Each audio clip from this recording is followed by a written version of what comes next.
Bonjour à tous, je suis Manois, j'ai piloté le projet Rhum 2024 de Drinks and Spirit. Aujourd'hui on se retrouve pour déguster le jour 10. On se retrouve encore une fois pour partir à Marie-Galante. Vous aurez découvert dans ce coffret les 3 distilleries de Marie-Galante. Cette fois-ci c'est la plus petite qu'on vous présente.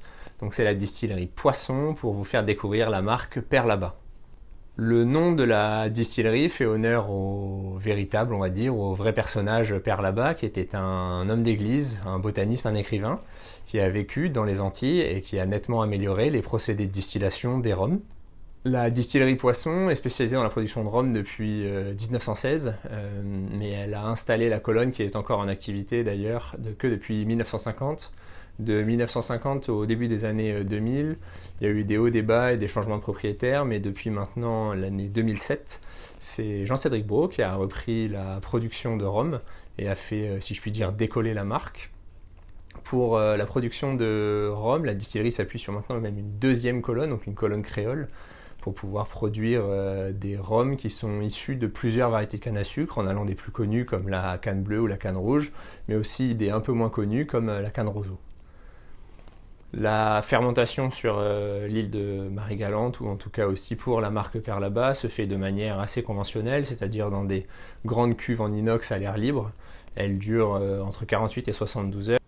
Pour les cannes, elles sont majoritairement coupées à la main pour la production des rhums Perlaba.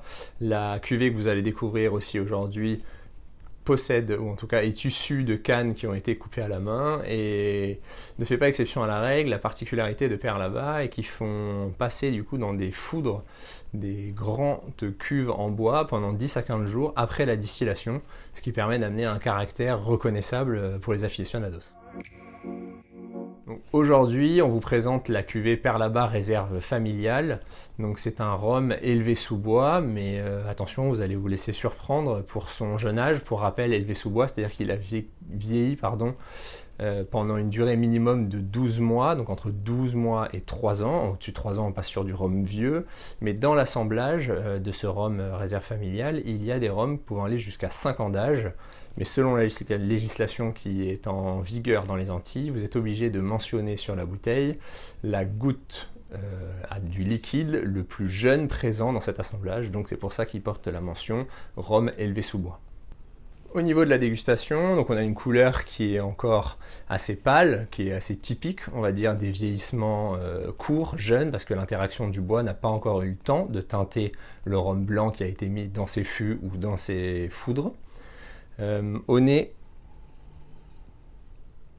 alors moi j'ai des agrumes, j'ai vraiment une partie agrumes, mais plutôt agrumes confites.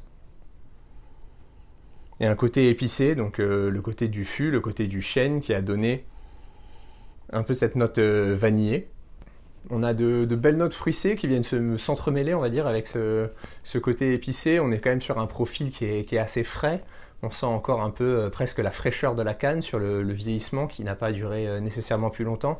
Et j'aurais pourtant dit, je pense, dû à cet assemblage avec des rhums plus vieux, que c'est un rhum qui a vieilli plus que ça dans des fûts. Et on a une belle finale qui continue, assez fraîche, encore assez typique de ces profils de rhum élevés sous bois.